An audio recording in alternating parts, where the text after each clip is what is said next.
The moment that you can actually shift your nervous system from what we call protection mode to safety mode, and you start to tune in and tap back into those natural cues, your body's not going to be asking you for 4 pieces of cake, but your body's not going to be asking you for that stuff. It's actually going to be asking you for whole foods. It's going to be asking you for real foods. It's going to be asking you for foods that it recognizes.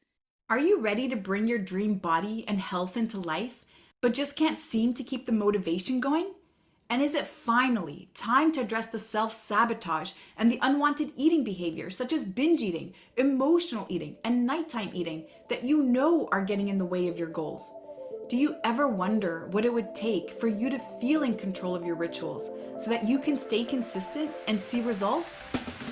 Welcome to this week's special Make Pece With Food Minisode on the Fall in Love with Fitness podcast, where you'll learn how to overcome unwanted eating behavior and other self-sabotaging habits by shifting your nervous system so that your body works with you instead of against you. I'm your host, Sherry Shaban, and with each episode, I am honored to be your coach and guide in the journey to make peace with food and find food and body freedom so that struggle with weight is a thing of the past.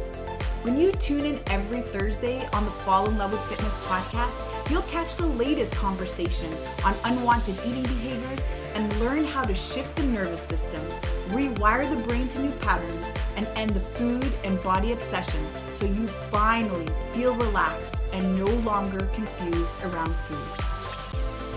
Now, before we begin, I want to quickly invite you to grab a free copy of my Food Freedom ebook that I have for you at makepecewithfood.com. And if you find that this conversation resonates with you today, then I also want to invite you to join our free Make Pece With Food Facebook community at myfoodfreedomlifestyle.com, where you can connect with me and my team directly. The links are in the show notes. And of course, if you know somebody who you feel could benefit from these conversations and discussions, make sure to share this podcast with them too. All right, athletes, now let's get into it. Today, what I'm going to be talking to you about is number one, how to release unwanted eating behavior. And what I'm talking about specifically is binge eating and emotional eating. And then after that, I'm going to share with you something that nobody ever tells you when you are struggling with unwanted eating behaviors, when you're struggling with emotional eating or binge eating. And this is a very, very fine line, because I'm going to tell you, if you're tuning in here and you are a fitness person and you've been in the fitness space for a long time, you really need to stay and listen, because a lot of us have this rigidity sometimes around training, around our rituals. And what we don't realize, what we're actually developing, is a disordered relationship with food. As we are navigating through this space where we're trying to feel for what maybe we want to change around our nutrition so that we get the results that we want, so that we start to see the transformation that we want in our body, we have to be careful, because what we are also doing is creating a lot of what I call polarity around food. That's when we make certain foods good and we make certain foods bad. And that was definitely my case. So if you're following my accounts for a while, you're going to know maybe a couple of things about me. You're going to know that I've been in the health and fitness space for a while. I've got a YouTube channel. I share workouts with you. I've got the HitDex app. I have been a health and fitness coach for 25 years almost. Yeah, that's how old I am. For 25 years. And I also had CrossFit gyms for about 10 years. And what I developed during that time, because I was always trying to find the right way to eat and the best way to eat and what was the way that we were designed to eat, what I actually developed was a disordered relationship with food. And what that really meant was I was starting to get very, very anxious around what I ate, when I ate, how much of it, and what time I ate it. And of course, depending on whatever plan I was following, that also became very, very stressful for me. And the other thing I also want you to think about is what you do when you have that cheat meal, okay? What do you do when you have that cheat meal? Because when we're in this rigid meal plan or this rigid way of eating, you're going to notice that sometimes you reward yourself with, well, they call it a cheat meal. And I don't like that word. And I don't want to, again, add more polarity, but think about that word, cheat meal. Cheat is such a polarizing word. It is a word that automatically judges us for our behavior. And so now we add this word to meal, and now we put that together, and just think of the emotional reaction that our body received just by putting those two words together. My cheat meal. Oh, I cheated. I had fries. I cheated, I had a piece of cake. I cheated, I had sugar. I cheated, I went over my macros. Just think about how we use this word and how it starts to relate to our relationship with food. And so for me, I had an organized cheat meal when I was paleo, or when I was following my macros, or when I was being really, really regimented, when I was even vegan. And so that cheat meal just became this excuse at one point to really, what I call, have a cheat meal gone bad moment. And if you're resonating with this, let me know. What started off with one meal now becomes this whole pattern, and it's this whole entire session where you're now over consuming foods, like over consuming to the point where you're eating past the point of discomfort, with the thought in your mind that I have to do it now because I'm not going to be able to do it later.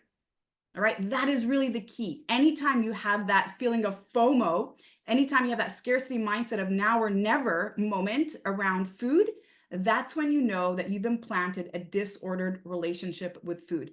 In fact, what you've actually done is you've turned on that natural binge mechanism, which we have as part of the reptilian brain. And this is the part of the nervous system that I refer to as protection mode. So if you're following the podcast, if you're following my content, I call the sympathetic nervous state, dominance, as protection mode, because our body starts to behave in a certain way when we are in protection mode. And what it does is it ensures our survival. And the way that it ensures our survival is, number one, by slowing down our metabolism. So you know this, if you're in the fitness space, you know that's why you're not supposed to be in a calorie deficit for so long, because you know that if you're in a calorie deficit for so long, eventually you're going to slow down your metabolism. 100%, exactly. But that's not just because we've had a calorie deficit for too long and our body's adapting. It's actually because you've triggered the part of the nervous system that is responsible for survival. And when that part of the nervous system is triggered for survival, the other thing that it does is it turns on that natural binge mechanism. So yeah, binging is actually this natural mechanism that we have. It helps us ensure our survival. It helps us withstand famine and then be able to feast uncontrollably when we finally get food. And so again, listen closely. This is really, really important. If you are super rigid around your nutrition, if you're constantly feeling the polarizing thoughts of this is good, this is bad, I shouldn't have eaten this, I am only allowed to have this much, I'm not allowed to have this week, I'm not allowed to do this, and you have these restrictions that you've set up in your mind, you've created a reward system, you've created a lot of scarcity around food, you've disordered your relationship with food, and as a consequence of that, you have triggered the part of the nervous system that is responsible for survival.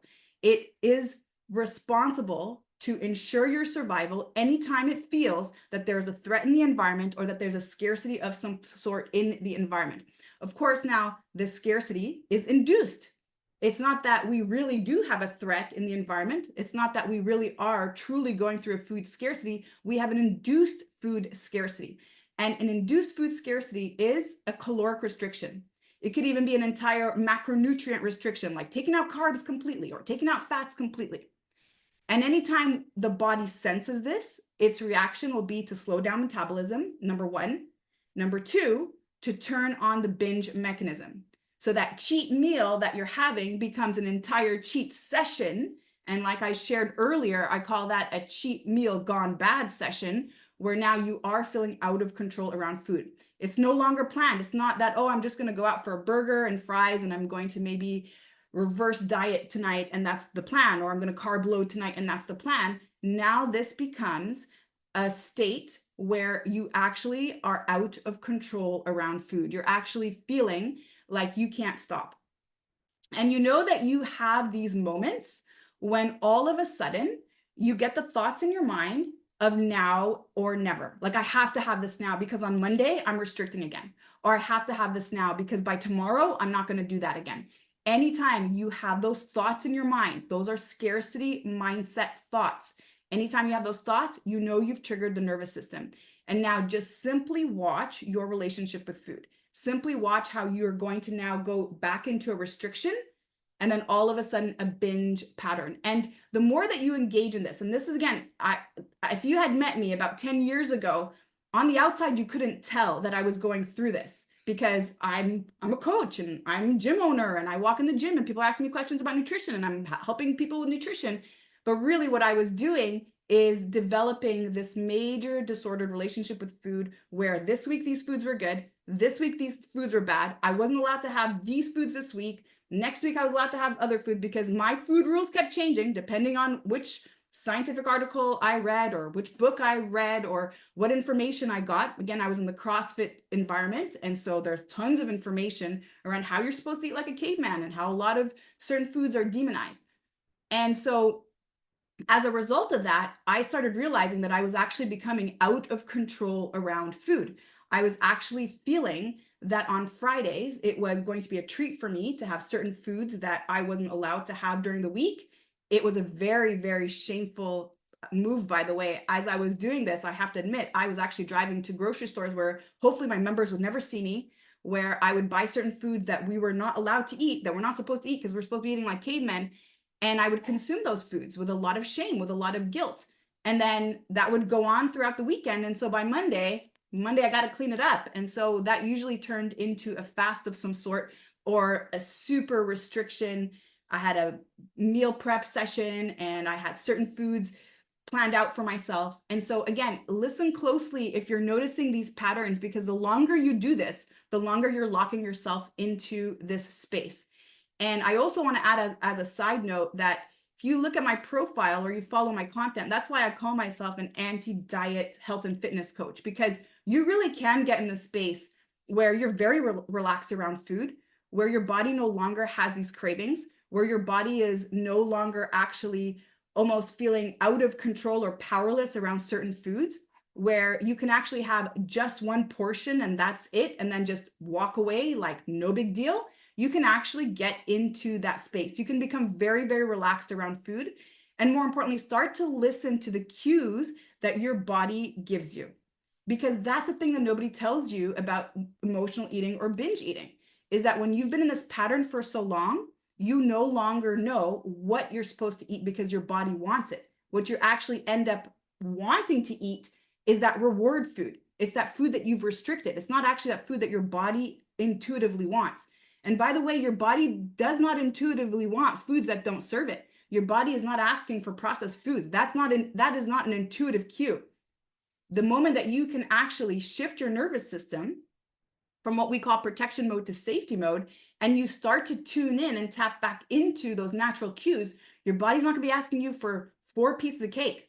It's not going to be asking you for fries, or here in Montreal, Canada, we eat something called poutine, which is like French fries with gravies with lots of cheese, which, by the way, I've never ever tried in my life simply because nothing about that sounds appealing. But your body's not going to be asking you for that stuff. It's actually going to be asking you for whole foods. It's going to be asking you for real foods. It's going to be asking you for foods that it recognizes. But the more that you decide up here versus down here what you want, then you will always have that relationship with food where it is a deprivation and a reward. You're setting up a reward system in your brain. And this reward system is, well, it's rewarded with dopamine hit. So basically what you're saying is the more I restrict this, the higher the dopamine hit is going to be when I finally allow myself to have it.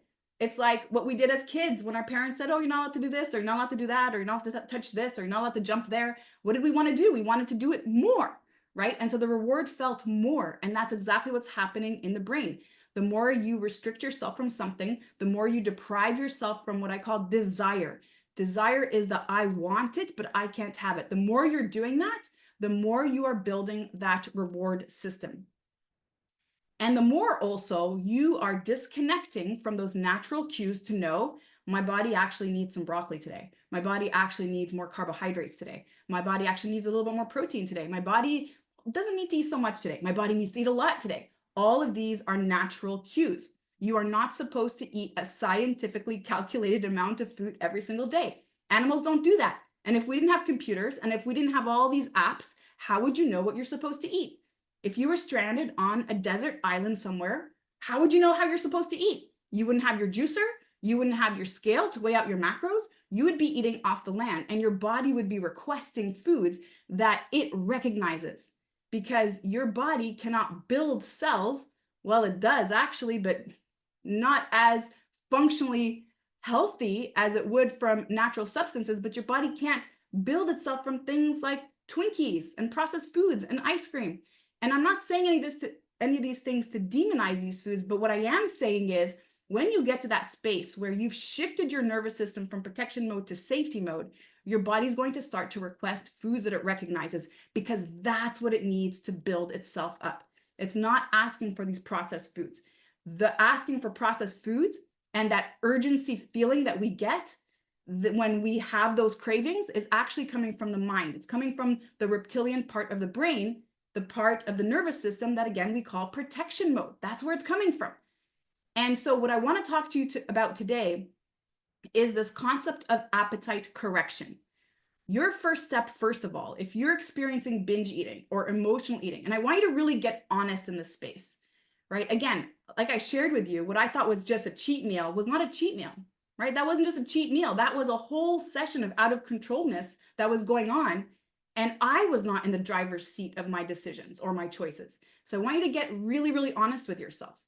And if you're in that space where you are feeling out of control around food, and you're noticing that your cravings are very intense, they're very urgent, and they're very, very specific, and you're noticing that you're consuming portions that make you feel unwell, whether that's in the moment or maybe even later on the day, you wake up with a sugar hangover or a processed food hangover or a lot of bloating or a lot of discomfort in the gut, then that is something to become aware of and something for you to decide to address if you feel like it's time to address it.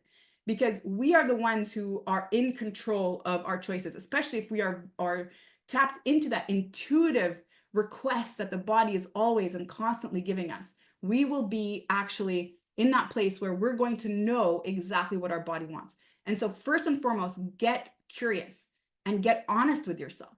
And if that's the case, then your first step is to shift the nervous system. It's to understand that you've turned on a part of the nervous system, a part of the reptilian brain that is going to always drive you to want to eat foods, and not just any foods, to eat foods that are going to give you so much energy in very little time, which is, again, why our cravings are very specific. It's why when we crave certain foods, when we're binge eating or in emotional eating, we're actually craving the foods that are going to give us the most energy. These are the highest calories. It's things like chips and fast food and processed foods. And so those cues are very, very specific. And then after you've shifted your nervous system, you're going to notice that those cravings are no longer there. Even the ones that you feel right now are going to be very impossible for you to release. Even your most intense cravings right now of your favorite foods, even if you're calling yourself right now a sugar addict, the moment that you shift your nervous system from protection mode to safety mode, you're no longer going to have those cravings, because that really is not what your body knows is going to serve it the most. It's not going to ask for that.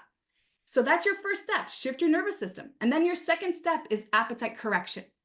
Since I've now been restricting for so long, not following the cues that my body wants, but following this app or this piece of paper or my mind or the latest diet, or because Sue down the street lost a whole bunch of weight on some certain diet and she joined a CrossFit gym of some sort, that I should follow that plan. The moment that you start to move away from that and you start to get back into the cues of your body, you're going to have to reteach your body, retrain your body how to request certain foods. You're going to have to start to learn how to pick up these cues.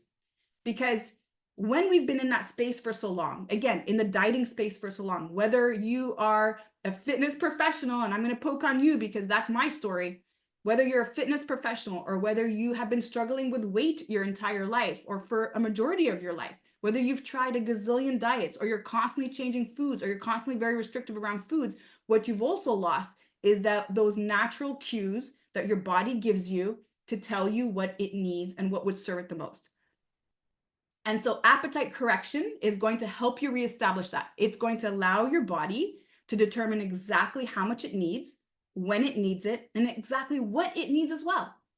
And then the other part of appetite correction is stopping when your body's had enough. And so the things that generally we're never informed of after we overcome binge eating and emotional eating, after we overcome compulsive overeating, is how can I now retrain my body for appetite correction? How can I start to tune back into my body to know how much I need to eat and how much is enough and appropriate for me for today? And that's the key for today. because some days you may not be as active, your body doesn't need as much food.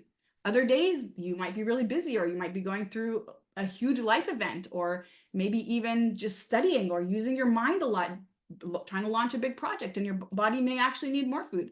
And so there is this thing called a hunger scale that I teach in the Make Pece With Food course. And the Make Pece With Food course is a 6-month program where I really help you first create awareness around the triggers around your behavior.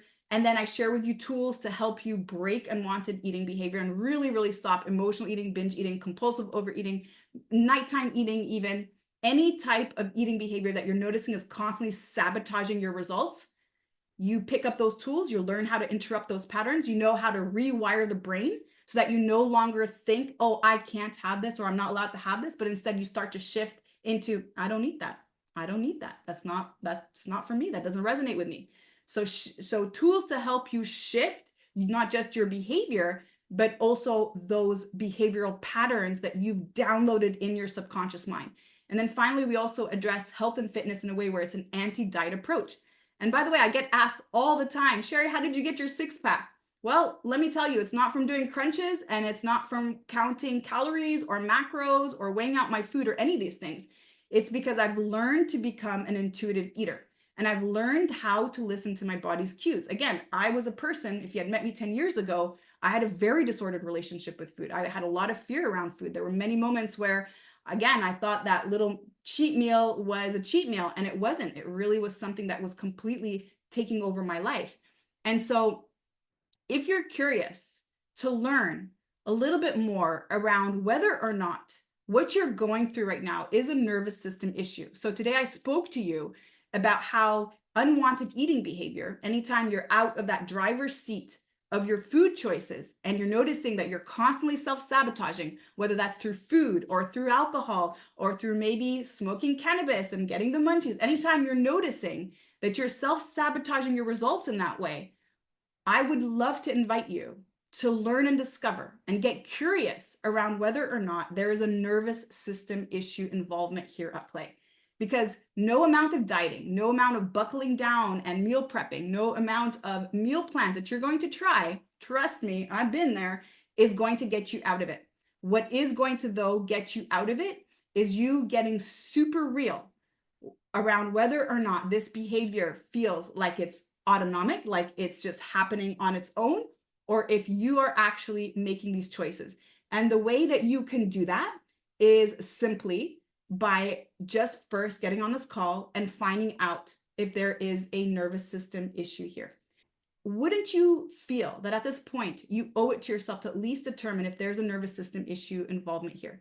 The moment that you shift your nervous system, the binge eating stops, the emotional eating stops, those urges stop. And then your next step would then be to appetite correct. How can I now start to tap into those intuitive cues where I'm relaxed around food? I can just have one piece and walk away. And if I feel like there's a nervous system issue involvement, after I ask you a series of questions to really determine if that's the case or not, then I'll let you know. I'll let you know, yeah, there is a nervous system issue involvement.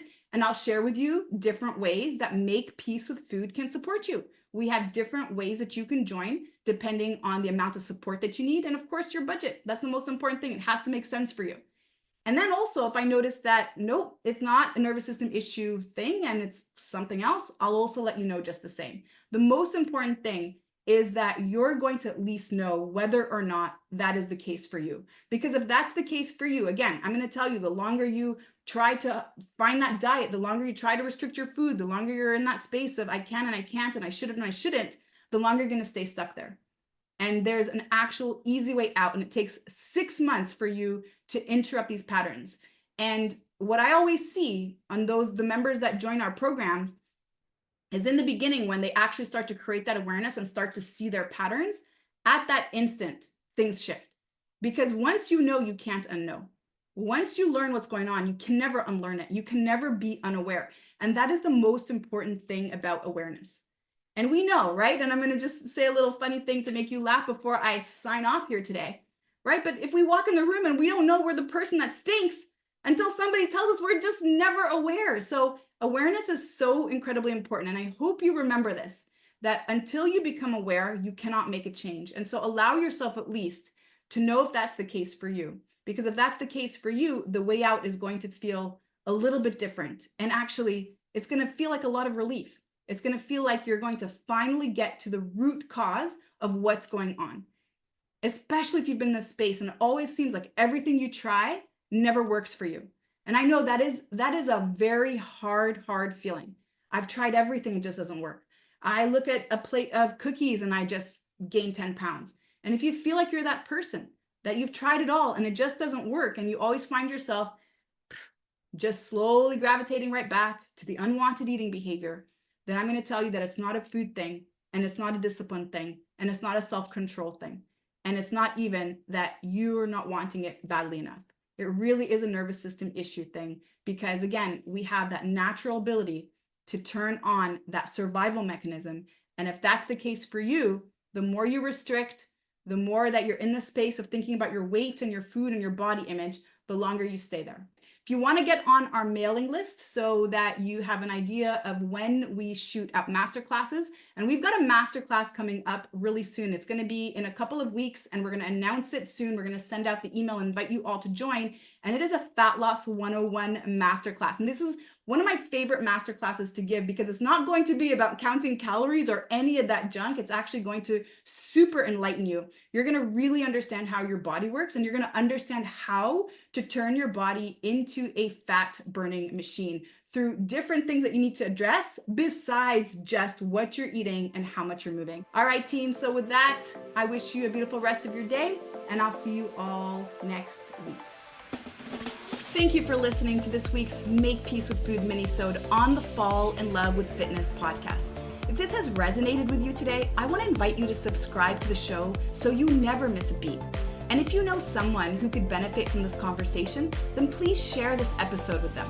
Let's work together to help as many people as possible make peace with food and fall in love with fitness. And by the way, I need to mention that if you rate and review this podcast on iTunes and send over the screenshot to Sherry at sherryshaban.com, you'll receive a $500 voucher to join me at one of my upcoming retreats, or to use it in our Make Pece with Food coaching program. And don't forget to visit myfoodfreedomlifestyle.com to join the free Facebook group for more resources. And remember, athlete, you are an inspiration. I cannot wait to hear your story.